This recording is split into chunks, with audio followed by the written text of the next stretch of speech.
What's up, everyone? Coach Tony here. In this training, we're doing an Ivy League admissions 101. So if you're aiming for one of the Ivy League colleges, this training is perfect for you. My name is Coach Tony. I'm actually a former admissions reader at UC Berkeley. I was behind the scenes saying yes or no to a lot of different students over my time, tens and thousands of students. And doing so, you start to understand that admissions is looking for a particular set of things. And that I think if you understand that every school out there is also looking for a particular set of things, and once you understand that, that's the key to admission. A lot of families out there just trying to do what looks good, do what your neighbor is saying to do.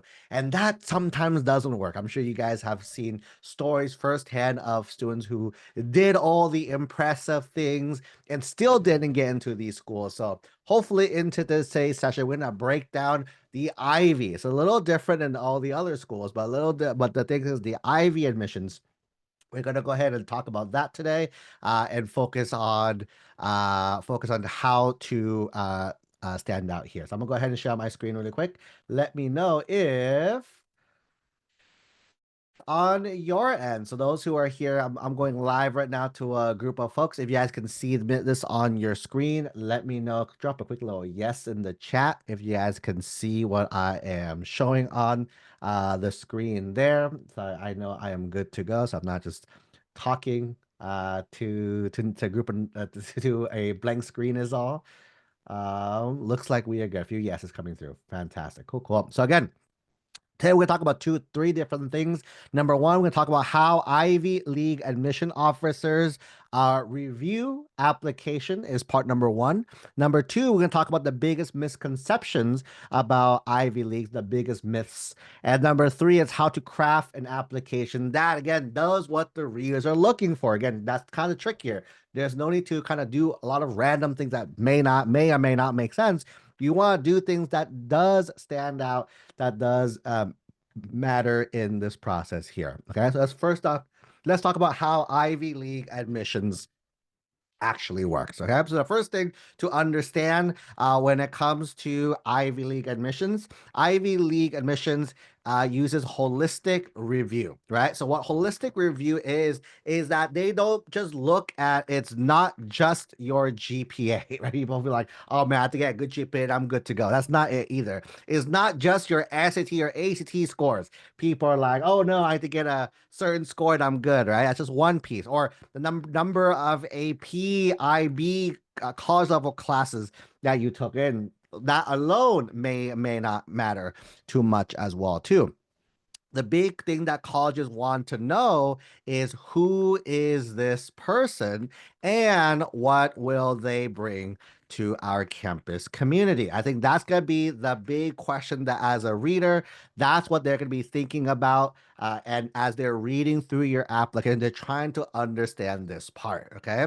And what part the whole application process itself, it has a few parts. It's going to ask you about your academics. It is going to ask you for your activities. It's going to have the essay questions and the recommendations as well, to your personal background, right? All of these are going to play part. Actually, to put in the right order, it's actually the first was first, right? Then academic stats. So this is all to be considered together in the entire application itself, right? So again, it's not just pure numbers, right? It's you're sharing who you are to the reader, not more than just the numbers itself. And that's the big thing here. Okay.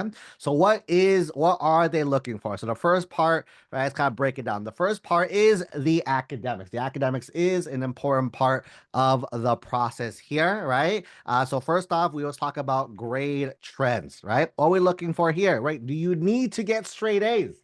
You can, right? You can get straight A's, but are they looking for exclusively straight A's, right? No. How do I know this? Is actually if we interviewed a bunch of our Ivy kids this past year, 2025, and then a lot of them had A's and B's all throughout high school as well too. So if these Ivy students who got in this most recent round had A's and B's, not like we're making things up from the past. This current year. If they had A's and B's and they still made in, that's going to be the big thing as well too, right? Because keep in mind, not every GPA is built differently. Not every is the same, right? Meaning, right, what if you got a 4.0, right, with regular classes versus a 3.9 with hardest classes available as well too, right? Which one would matter more, which one would weigh more as well too. So it's not just the grade trends.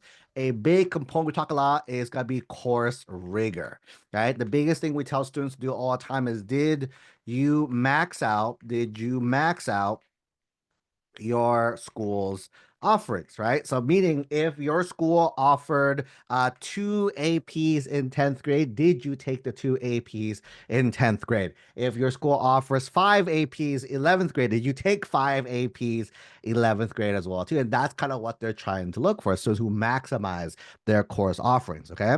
Something else that's a newer factor, right? It's always been there, but again, it came back, right? Is tests, right? Tests as well too. Think of this, the SAT, ACT, even AP scores as well too will fall into this area as well, right? The text, right? This is also just more contextual information about you, right? It can help add value, right? One of the cool things, I don't know, cool, but one of the things that our current seniors, a lot of them didn't have the greatest scores, right? A lot of our students were in like the 1400s, right? 1500, about people like, oh, people think, oh, I need to get at least a 1500 or 1550 or higher, or else there's no point. A lot of our kids didn't even get to the 1500 mark, and they still made it to the Ivies too. So there's no set number that they're looking for. Of course, the higher the better, of course, right? And keep in mind, not every Ivy is required. There are some schools that are optional. I believe it's a Columbia. Columbia is optional as well too. So that's gonna be a big thing here. Okay. Next part is gonna be the activities. The activities, right? So when it comes to the activities as well too, the focus is on a focus on impact over quantity, right? So you don't just want to do a lot of random things with no purpose, no thing, just do stuff, just pad out your resume or anything. You want to focus on making a impact in the things that you do. Intentionally, what you want to look for is you want to focus on depth, right? How deep you go into something, leadership, and unique contribution. What's something that only you brought to the table that no one else kind of did as well too. Okay, so I think this is the big thing when it comes to activities. There's no magical list, right? Did I say you have to do research? No. Did I say you have to do internship? No. Some of our kids didn't have any of this stuff. They still made it, right? But can you do it? Of course you can, right? These are all the of course you can things as well too. One of the things also is if you do awards, right? If you do awards as well too, right? If you can get to like statewide, national or international, right? It's definitely going to help. Can definitely help as well too, right? Does that mean if you don't have this game over? Nope, that's not the case as well too, right? But again, if you can, go for it. Right? It just means that if you can do it, go for it. Is the other piece of the puzzle right over here. Okay. Next factors, sorry, academic activities. There's also personal qualities, right? Again, the Ivies don't take every single person. They literally take, and keep in mind, the Ivies are a 1% kind of school, right? There's like, I think we looked up last week, there's 5,000 colleges. The Ivies is a list of 8 schools, right? So it's like 0.1%, point something percent, right? Is there, you want to be one of that group, right? So they're looking for people, think of them as a stamp of approval on them, right? So once you're leaving that school, you're gonna be a Harvard alum, right? A Princeton alum, a UPenn alum. You're gonna have their kind of school on you for the rest of your life. So what they want is they want people who they'll be proud of to have that name on them the rest of their life as well too, right? So the thing is they want to know who you are as a person is the key in this section right over here, right? So like the traits that they're looking for in a person, right, that you want to demonstrate is probably leadership. They want to look for a maturity. They want to look for resilience. Did you fall down? Did you stand back up? Integrity, right? You're honest and you do what you say you're going to do. Next thing is kindness, right? Are you kind to others and yourself? And other one is intellectual curiosity. That's the big thing, right? These schools, I would joke, the full nerds, right? People who love to geek out about knowledge that they care about the most as well, too, right? This is where, right? This you reflect, you share this within your essays, right? Your interviews and your recommendations, right? This is where you share all this type of information, interviews, right? This is where you share this type of information is in these specific sections here, okay? So basically, think of it as their question is, would I want this student to be part of our alumni network in the future? Right? Think about it, right? If you would you want them if you were a college, right? If you were college and you had a student who wanted to go to your school, would you be proud to say, "Yep, that's one of our students"? And if you're not proud of that, then that shows you what you look for in a student there, right? So I think that's the big thing here, and probably the factor that people overlook a lot outside of just the academics activities and the personal qualities is going to be context. Context is huge, right? It's one of the big things about here. So when it comes to context, what they look for is what was your school's environment, right? Environment.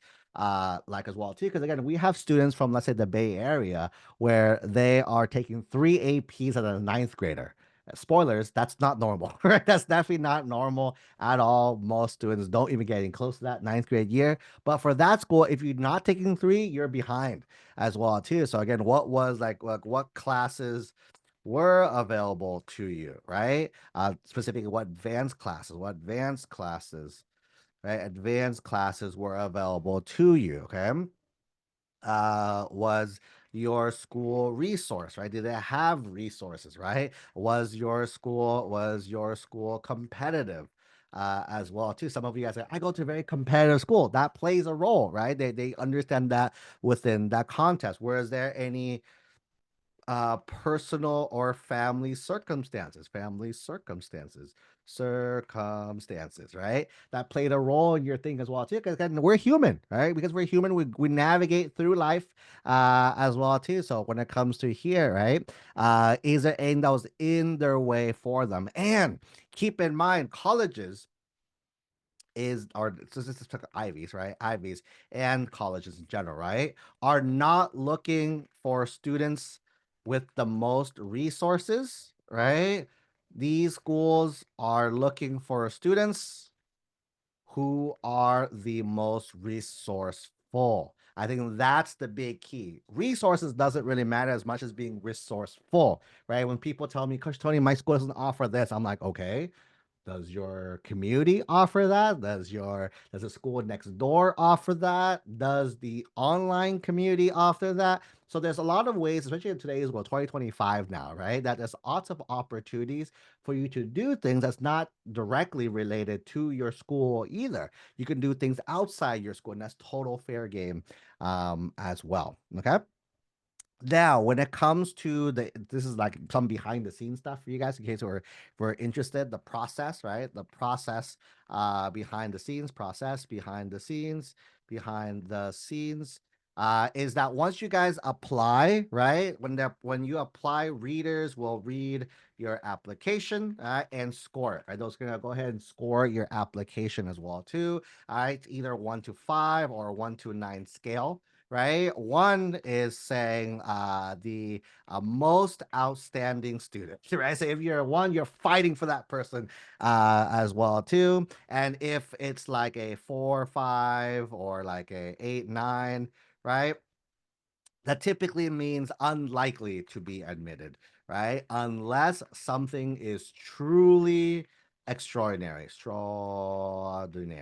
as well too, right? So they usually will rate you on skills and the categories, right? The categories that they'll probably rank you is from your academics, your extracurriculars, your personal qualities, your recommendations, your essays, right? everything we talked about above, right? So everything that we talked about earlier, that's what they're looking for. They're giving you a score for each of these things. And your goal is again to compile the best scores that you can is going to be the goal itself too. Okay. So at the end, they're kind of balancing everything through this process. And then at the end, they're going to argue for you, right? They're going to justify like, hey, we should, because the biggest thing, the reason why admissions is competitive is that there are so many spots for from so many applicants, right? So there's only a set amount of spots every single year, and then but more and more people apply every single year because there's more people applying. That the pool, the rate is smaller because again, let's say you take only 10 students out of 100, that's 10%. If you take 10 students out of 1,000, that's 1%. So you see how like the size here doesn't change, but the pool changes. That's why when you hear schools adding housing and why they're so proud of adding housing is because when they can add housing, they can legally up the limit of how many students they can enroll because again, they have the room, right? And there is room in the classrooms, there are room in other things too. It's just everything has to match up. And if there's no housing for you, you can't really go there. Is the logic? So that's why housing's a really big, like if you guys understand behind the scenes, kind of how admission how like the size of the applicant pool is. Okay, so that's gonna be the first thing here. Okay, that's pretty much the one-on-one knowledge of the Ivy admission itself. Now the biggest misconceptions, right? So here's a few myths that we see a lot of people talk about every time when we talk to a new family about like Ivy admissions. They're like they always bring these up, right? Number one, they think you need a perfect GPA or perfect SAT ACT score, right? In the chat for those who are joining me live, we have what do we have? We have 111 people here. 111, right? If you in the chat, is this true or false? For those who are joining us live, is this a true statement or a false statement? Do you need a perfect GPA? I'll say and or perfect SAT ACT score to get accepted to the Ivy League colleges. A few people saying no, false, false. That is true. If you joined earlier, I kind of spoiled this answer as well too, right? So this is definitely not true.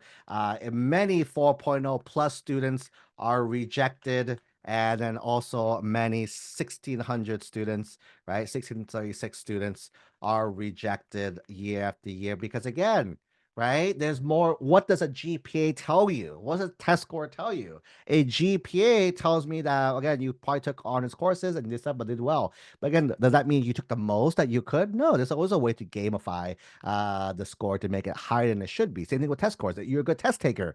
Does that mean you're a good person or anything else? Not really, right? It can. And then not saying you're not a good person. It's just that does that a direct correlation? No, right? Like for me, I am probably the one of the worst test takers of all. That if you saw my score and you used that as my indicator of success, I don't think you'll put you back then you'll be like, oh, this guy is nothing. Today we have the largest UC group. We have one of the largest Ivy groups. We're helping so many students every single year as well too. So these are definitely not the most important thing. Instead, right, you want to focus on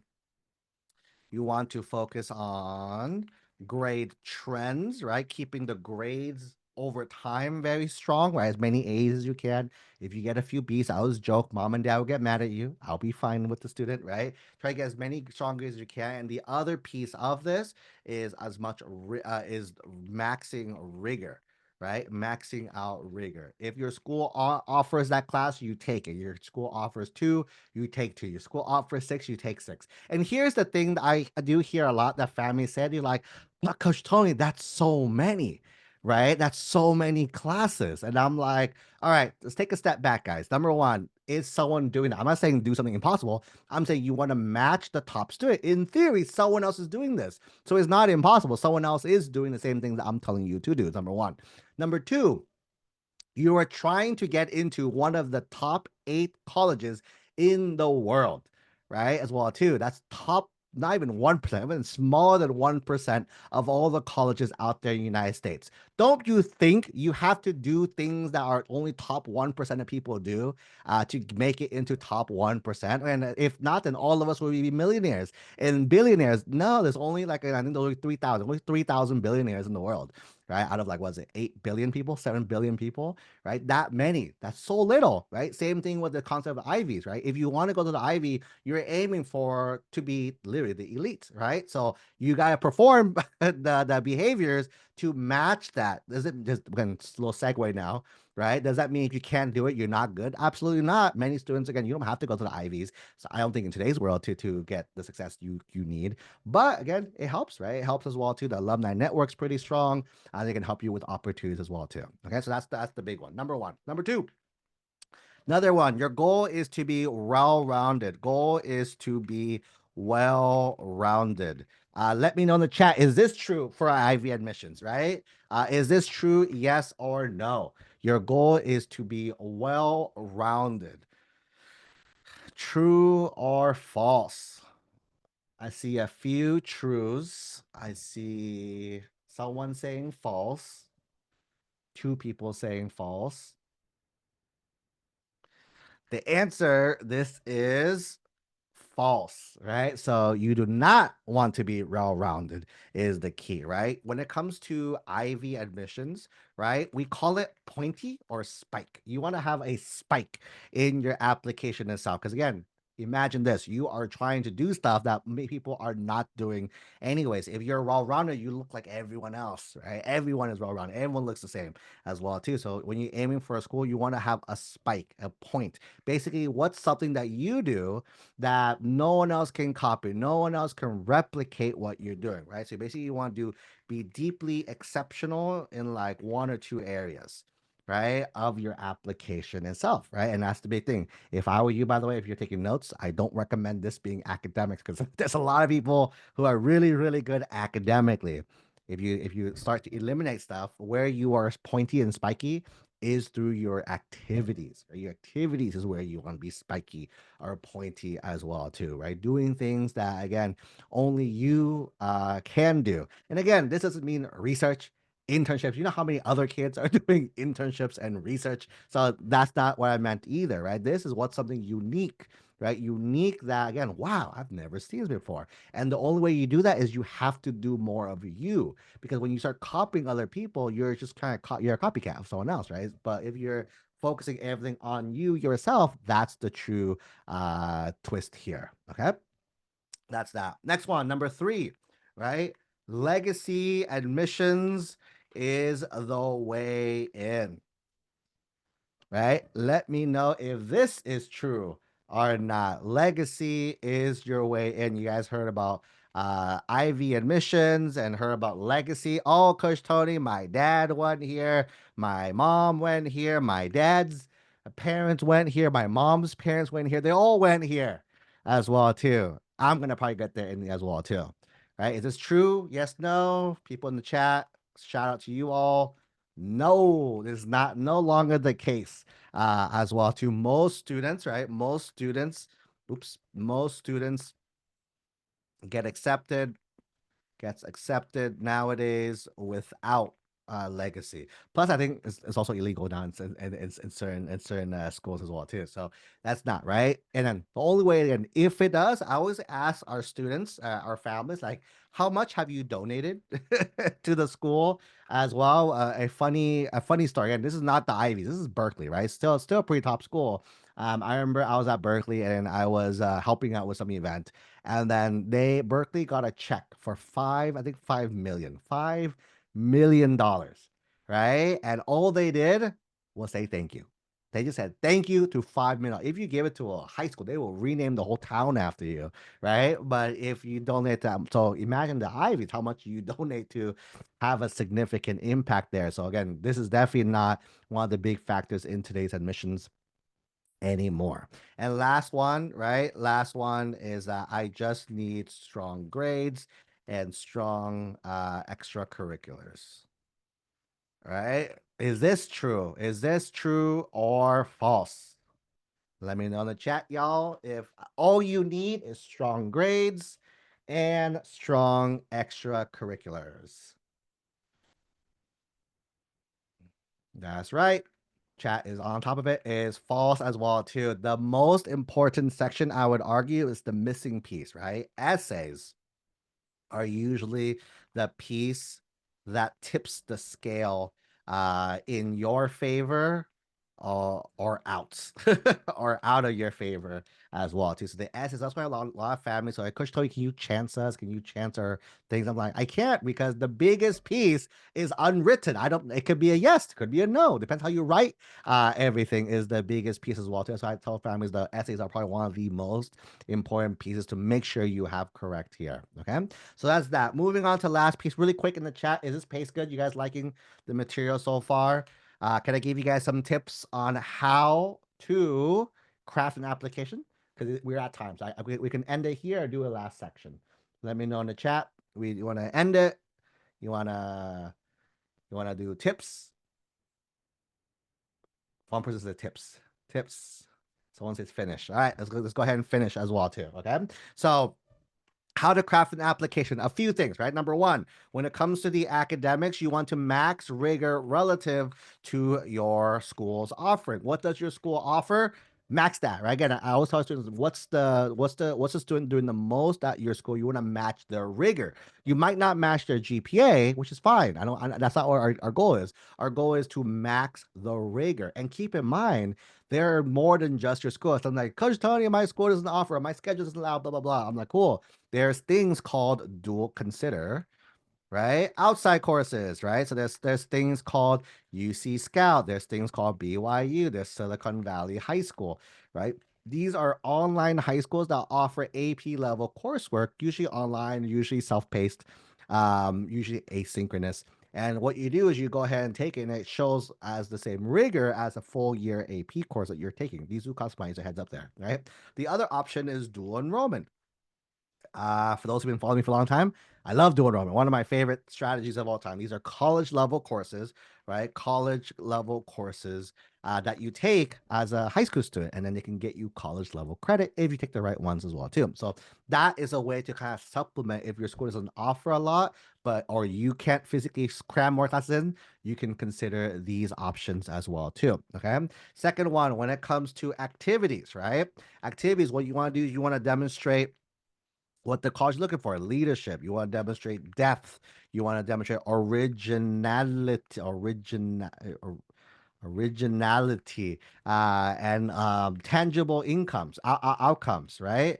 So for example, leadership can be also formal or informal. People think it's only like, hey, I have to be a president or a founder or a vice president. No, no, no, no, right? You can help lead a group during an event, right? That's informal. No one gave you a title, right? But you use this stuff because you're a natural leader, and that's kind of what leadership is, right? Depth, instead of doing like 50 things for an hour, maybe spending like 10 things for 5 hours each, or 5 things for 10 hours each, right? It's again, we're measuring the depth of each one rather than just being surface level for each part here. Originality, what's unique just to you? Going back to the spike, right? What's so unique just to you? We teach our students something, the concept called personal projects. Personal projects are things that you do that that's around your personal interests, right? That you build around that. That's gonna be unique if you start there versus try to do something that looks good. And tangible outcomes is important because when you share on your application,